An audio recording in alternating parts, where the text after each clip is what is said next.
The parking lot at the center of time, on the edge of the glimmering city by the sea.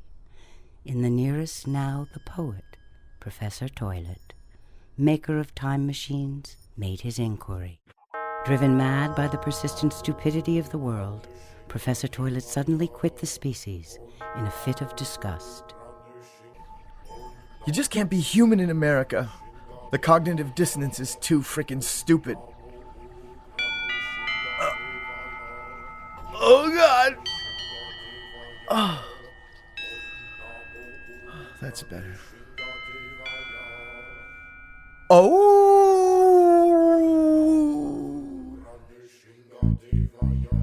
Transforming himself into a kind of degenerated half-beast, a weir-bunny, he was a danger to carrots, but mostly to himself. With his wretchedly bad poetry and wicked notions of ripping fat holes in the fabric of space-time. It really is primarily a matter of excreting more useful models of space, inventing new and interesting ways to move around in them. Like this, for instance. Toylit declared a secret war on Gottfried von Leibniz and Sir Isaac Newton, enlisting a small army of anarchists, electronic musicians, and psychedelic performance artists, all naked. Secret war? Die, Sir Isaac! Well, it's not like they haven't been dead for 400 years already. How easy was that? Easy as kissing, harder than frozen yogurt. Not as hard as blowing up our conventional maps of space-time. Us Tempenauts needs must lose the timeline altogether and leave it behind us like our baby teeth. We must break loose of the cyclical time, betray the toroidal geometry of donut time, and infect the very fragments of this fractious field of fractal time if we know what's good for us. Do we even know what's good for us? Serotonin, epinephrine, dopamine. Shielded from the brainwash vulgarities of the sparkling city by a veil of nonsense, the Tempenauts holed up in a secret jungle laboratory called the Rodeo Grounds, where they could be naked and free to violate the laws of nature and the state. Here, they could build time machines. Newtonian space is such a huge disappointment. It's a big bad bummer of a red herring. Oh, why can't science be sexy and transgressive like punk rock? Ah, crap. Can somebody give me a hand here? I think I just burned a hole in my wiener. There were experiments, time-ship launches, resulting in not a few stupendous failures. I'm so tired. So very tired. Where's everybody?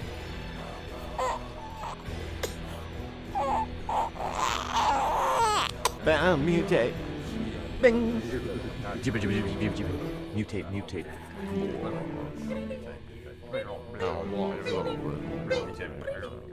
They couldn't keep their inquiry under wraps forever. It wasn't long before the authorities were coming down hard on the rodeo grounds and the professor. At first, his records were confiscated by federal agents. Soon enough, Toylit's days were wasted away defending himself in the courtroom. Mr. Toylit, would you please remove your bunny ears in my court? What bunny ears, Your Honor? Mr. Toylit, you are in contempt. Listen, Your Honor, just because I no longer am a human being does not mean I don't have rights under the Constitution.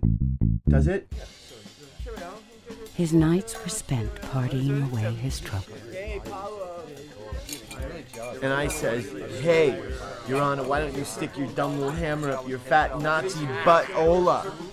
I am prey, and my heart is the sun. Ow! The squat was doomed. One morning, after a wild party, the authorities came down with guns, dogs, and tractors. Bent but not broken, he resolved to go straight and opened a legitimate scientific franchise. The Institute for Acausal Studies opened its doors to a grim little parking lot deep in the heart of the brainwashed city. His work continued as the professor sought ways to construct a legitimate non-subjective time machine that the squares could wrap their heads around. After the crash of the Proust, Professor Toylit had a breakthrough. It ain't time travel unless we can prove it.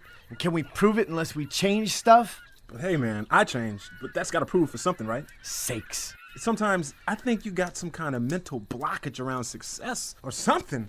Based on a powerful metaphor of the convexity of space-time as a poem, the Schrödinger device is intelligible from inside out or outside in, or indeed in any order at all, arriving at the same 8 reigning conclusions.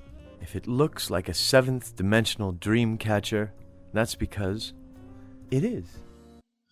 When put into action, this attention-getting device transmits her passenger into eternity.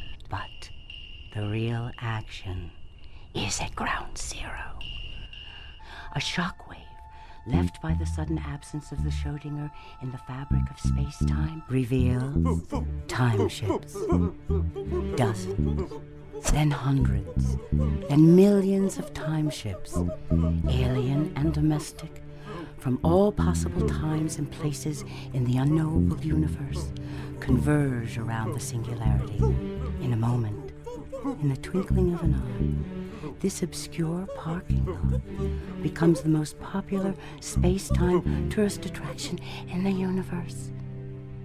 Time travel had become possible, and everybody wanted to come to the end of the road to see the pileup. The final conclusion of all subsequent science, artistic technologies, and philosophical inquiries, at one time the Grand Canyon of space-time tourism.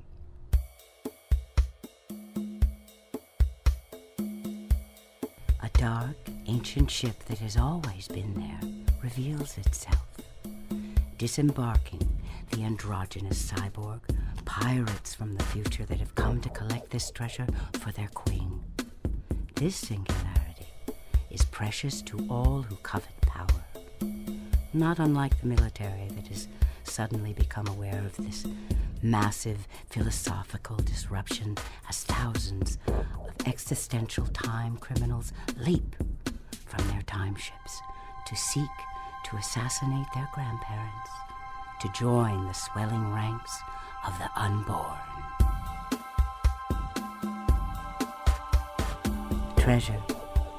Toylit, in his foolish quest for atemporality, had produced the jewel, but could he keep it?